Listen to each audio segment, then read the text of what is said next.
দীর্ঘ অসুস্থতার পর সোমবার প্রয়াত হয়েছেন বলিউডের হি-ম্যান ধর্মেন্দ্র। কিংবদন্তি অভিনেতার প্রয়াণের পর বলিউডে তৈরি হয়েছে এক মন খারাপের আবহ। সোমবার মুম্বইয়ে নিজের বাসভবনে শেষ নিঃশ্বাস ত্যাগ করেন ধর্মেন্দ্র। তার প্রয়াণে শোকস্তব্ধ বলিউড। বলিউডের বীরুর প্রতি শ্রদ্ধা জ্ঞাপনে ইতিমধ্যেই মুম্বইয়ে তার পরিবারের তরফে হচ্ছে স্মরণ সভার আয়োজন। জানা যাচ্ছে আগামী সপ্তাহেই আয়োজিত হচ্ছে ধর্মেন্দ্রর পরিবারের তরফে এক স্মরণ সভা, যদিও স্মরণ সভা স্থল এখনও নির্ধারিত হয়নি। উল্লেখ্য, আগামী ৮ ডিসেম্বর ছিল ধর্মেন্দ্র ৯০তম জন্মদিন। পরিবারের তরফে সেই জন্মদিন সমারোহে পালনের জন্য হচ্ছিল নানা তোড়জোড়, কিন্তু সোমবারে যেন মুহূর্তে পাল্টে গেল ছবিটা।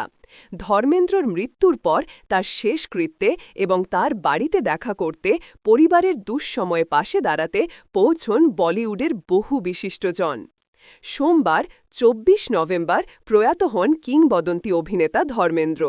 মুম্বইয়ের ভিলে পার্লে শ্মশানে চূড়ান্ত নিরাপত্তা ব্যবস্থার মধ্যে হয় তার শেষকৃত্য। উল্লেখ্য, ১০ নভেম্বর হাসপাতালে ভর্তি হন ধর্মেন্দ্র।